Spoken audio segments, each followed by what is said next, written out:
Good morning, I'm Ben. Welcome to some physics in the morning. First problem of the day. Okay, so based on my very limited Norwegian, possibly Danish, Norwegian. So we have, looks like two parallel loops here in a battery. And at some point, so this loop is attached, this loop is not. They're parallel, centered together.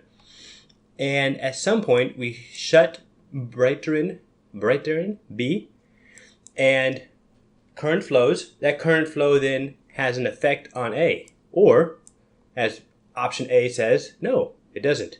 So option A basically is like, well, no effect on A.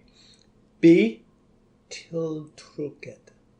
I think that's attracts, frustrot, repels, and moves upwards would be D.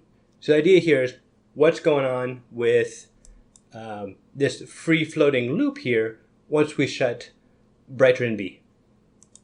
So first thing I'm going to do, as I pretty much always do, redraw the picture. Because, well, I like my drawings, and despite my lack of artistic talent, it brings me great pleasure. Whoop. Do a little here. Zoom in. All right. So now we got to draw the loops. And the way I'm going to draw these loops, I'm going to draw them as boxes with squares, rectangles with excessive amounts of perspective. There we go. That's terrible. Oh man, that is bad. I'm sorry. There we go. I'm going to draw another one right here. And even though I'm drawing them apart like this, I'm going to actually assume that they're fairly close. That way the magnetic fields from one kind of smoothly flow from one end to the other. Okay. That's a terrible picture. I am sorry, peoples of the world. All right. So the idea here is we shut Breiteren B. And as soon as we shut the button, current flows through the system. So I'm going to say this goes out. I think it might actually be, it's kind of hard to tell. Yeah, that's okay. First loop, I think I have them reversed with the perspective. Not important. Okay. So current flows, positive charges in the positive direction, even though we know in reality it's the electrons moving, so negative charge moving in the negative direction, but this is physics, therefore reality is unimportant and irrelevant.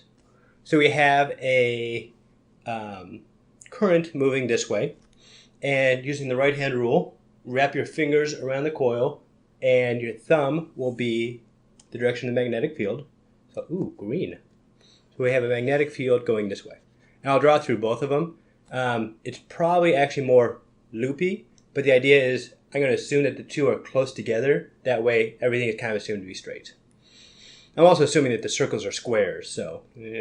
Okay. So, we have a magnetic field produced this direction into this loop. So, first thing I think of is Lenz's Law. So, let's do negative d flux dt equals negative BA dt. And then we have our product rule, like so. There we go. Change colors to show that I just like to change colors when I cancel. Okay, the area stays the same, dA dt equals 0, so we're left with negative deflux dt times area.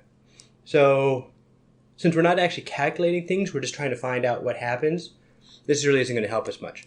But the idea here that will help us is the negative sign right there, which shows that the induced current, so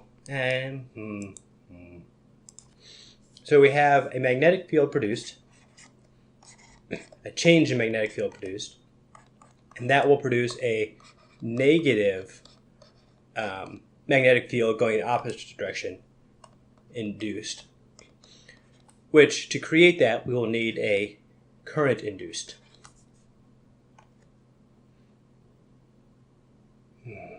Okay, so we have a magnetic field produced this way, so we're going to have a magnetic field, at least temporarily, while the currents are just starting to flow, we're going to have a magnetic field induced going that direction. So magnetic field produced going this way, and magnetic field induced going the opposite direction. So to get that, we'd have to have currents going this way. These are supposed to be arrows. I know I don't need to color it in. Okay. So we have induced, yep. And then from here, ooh, could I use yellow? I don't like yellow. Does anyone like yellow? I don't know. Okay. So, and this is why I looked at it in terms of squares, because now it's really easy to line up the lines, especially if they're close to each other. So like, if these are relatively big boxes, they're close to each other, then really only the lines that are next to each other will have a significant effect. So I'm going to look at these two lines because they're both vertical and convenient. So we have something like this and this. Too close. There we go. Orange. We have a current going down. We have a current going up. And so the equation I'm going to use to solve this is F equals QV cross B. A lot of people just know that if you have lines going the same direction or opposite direction, they either repel or attract. My memory is not that good, so I just use the formula every time. So this current here is going to create a magnetic field going down. So to find the magnetic field of a wire, thumb in the direction of the current, fingers in the direction of the loop, or in the direction of magnetic field. So we would have something like coming out of the board, going into the board. Out, yes. And that's created by this wire here. So now we're going to look at the effect on this wire. So this wire, this is positive charges moving in the positive direction. So we have V, which is, I'm going to call the velocity of the positrons, electrons moving upward, but are also positive charged. So the positive charges that are moving up can be V cross B. So it'll be V cross B. V cross B. And then the thumb will be the direction of the force. That's how you do cross products. So the resultant would be this way. Yep, that seems reasonable. I'm going to do one of the other lines too, just to be sure. So let's see, this guy's moving up, creates a magnetic field like this. Shouldn't use blue for that. Yellow is good.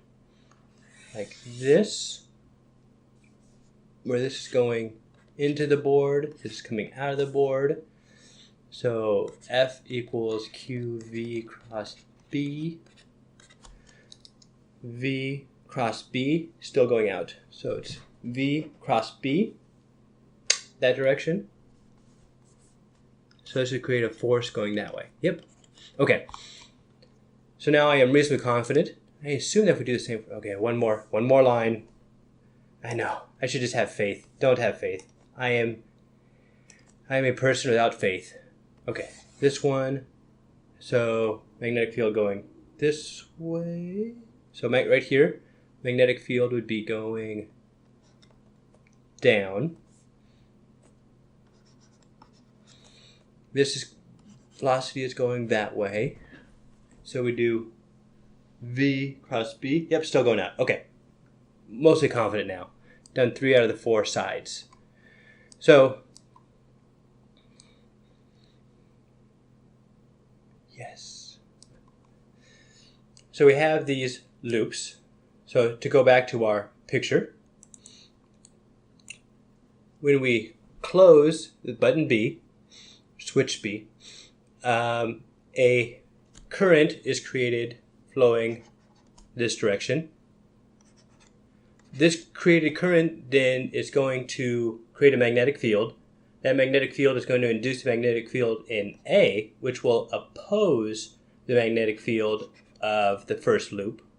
That opposing magnetic field will, to create that, you will have to have a current, which will also be induced, which will then have two current carrying wires next to each other. And by me redrawing these loops as squares, it makes it a lot easier to see that the opposite flowing currents will repel each other. So the answer for this one is C, bli frustrat av sig, where the two will repel. Or I guess probably more accurately, A will be repelled by C. Yep. Hopefully that wasn't too convoluted. Gosh, that is so messy. It pains me to look at my work. Someday I'll clean up my act. Alas, today is not that day.